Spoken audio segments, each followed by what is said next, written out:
저 아직 리프팅 받기엔 좀 이른가요? 아니면 이거 꼭 해야 할 정도인가요? 주름이나 색소처럼 관리라는 느낌이 아니라 큰맘 먹고 결심해야 하는 것. 그런데 리프팅은 우리가 생각하는 것보다 폭이 훨씬 넓습니다. 안녕하세요. 피부과 전문의 양성규 원장입니다. 진료실에서 리프팅 상담을 하다 보면 저 아직 리프팅 받기엔 좀 이른가요? 아니면 이거 꼭 해야 할 정도인가요? 저는 이 질문을 들을 때마다 리프팅이라는 단어가 주는 무게가 꽤 크다는 걸 느낍니다. 주름이나 색소처럼 관리라는 느낌이 아니라 큰맘 먹고 결심해야 하는 것, 거창하고 부담스러운 것처럼 다가오는 거죠. 그런데 리프팅은 우리가 생각하는 것보다 폭이 훨씬 넓습니다. 탄력에 가볍게 도움을 주는 방식부터 처짐이 진행됐을 때 접근하는 방식까지 범위가 다양합니다. 여기에 오해가 하나 더 있습니다.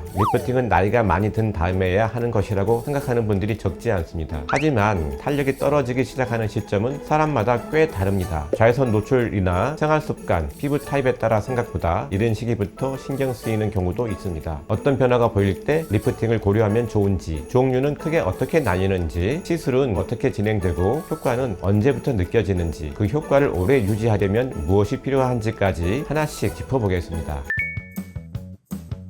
가장 흔한 신호는 피부를 직접 만져봤을 때 예전보다 탄력이 떨어진 느낌이 들 때입니다. 그리고 턱선이 예전처럼 날렵하지 않고 살짝 늘어진 느낌이 들 때도 많이들 신경 쓰이기 시작합니다. 또 눈가나 입가에 잔주름이 보이기 시작할 때도 리프팅을 고려해 볼 수 있습니다. 이런 변화들은 어느 날 갑자기 생겼다기보다는 서서히 쌓여온 경우가 많습니다.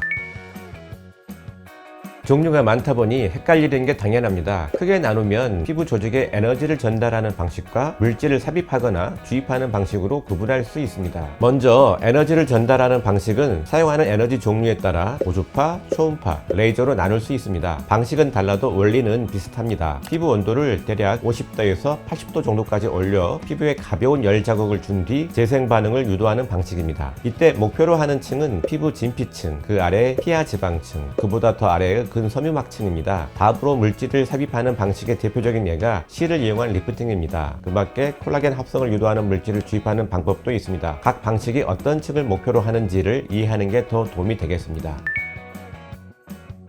속건조 피부 때문에 고민하시는 분들이 참 많습니다. 겉은 번들거리는데 속은 당기는 느낌이죠. 이런 피부에는 자극이 없거나 비교적 적은 방식의 치료를 이용하는 경우가 많습니다. 예를 들어 소노라고 하는 초음파를 이용한 장비가 활용될 수도 있고, 강하지 않은 고주파를 이용한 장비가 활용될 수도 있습니다. 또 스킨 부스터로 사용할 수 있는 제품을 주입하는 방법을 함께 고려하기도 합니다. 다만 같은 속건조라고 해도 피부 상태가 사람마다 다르기 때문에 어떤 방식이 맞을지는 직접 피부를 확인하는 과정이 필요합니다.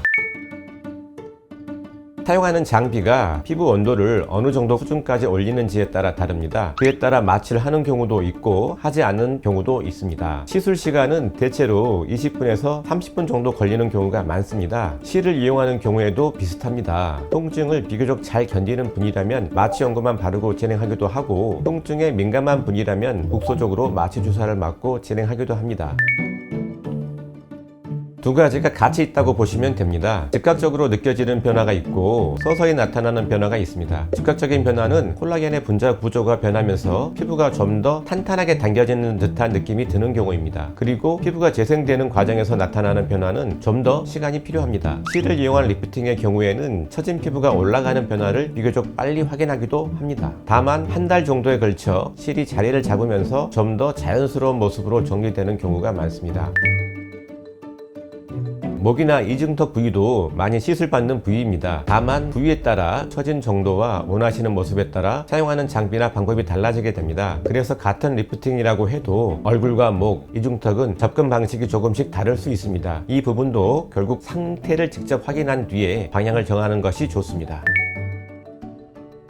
보톡스, 필러, 스킨 부스터와 함께 진행하는 경우도 많습니다. 각각 접근하는 부분이 다르다 보니 함께 계획하면 좀 더 도움이 되는 경우가 많습니다. 다만 어떤 조합이 적절한지는 피부 상태와 목적에 따라 달라지기 때문에 이 역시 상담을 통해 결정하시는 게 좋습니다. 탄력이 떨어지는 건 결국 피부가 노화되는 과정의 한 부분입니다. 그래서 노화를 늦추는 데 도움이 되는 생활 습관을 유지하는 것이 중요합니다. 피부의 가장 유해한 요소 중 하나가 바로 자외선입니다. 자외선에 과도하게 노출되지 않도록 주의하시고 장시간 야외 활동이 있다면 선크림을 꼭 챙겨 바르시기 바랍니다. 그리고 신선한 채소와 과일을 챙겨 먹는 식습관, 충분한 수면을 취하고 스트레스를 줄이는 것도 피부 관리의 중요한 부분입니다. 오늘은 리프팅에 대해 설명드렸습니다. 사실 리프팅은 종류도 많고 이름도 다양하다 보니 뭐가 좋은 건지 모르겠다는 생각이 들기 쉬운 분야입니다. 그런데 방식이 달라 보여도 큰 틀에서는 처진 피부와 떨어진 탄력에 접근한다는 공통점이 있고 어떤 에너지를 쓰는지 어느 층을 목표로 하는지에 따라 차이가 생길 뿐입니다. 그래서 내 피부 상태와 처진 정도에 맞는 방식이 무엇인지 확인하는 과정이 더 중요합니다. 오늘 영상이 조금이나마 기준을 잡는 데 도움이 되었으면 좋겠습니다. 앞으로도 피부와 관련해서 많은 분들이 헷갈려 하시는 내용을 쉽고 정확하게 설명드릴 수 있도록 하겠습니다. 지금까지 피부과 전문의 양성규 원장이었습니다. 감사합니다.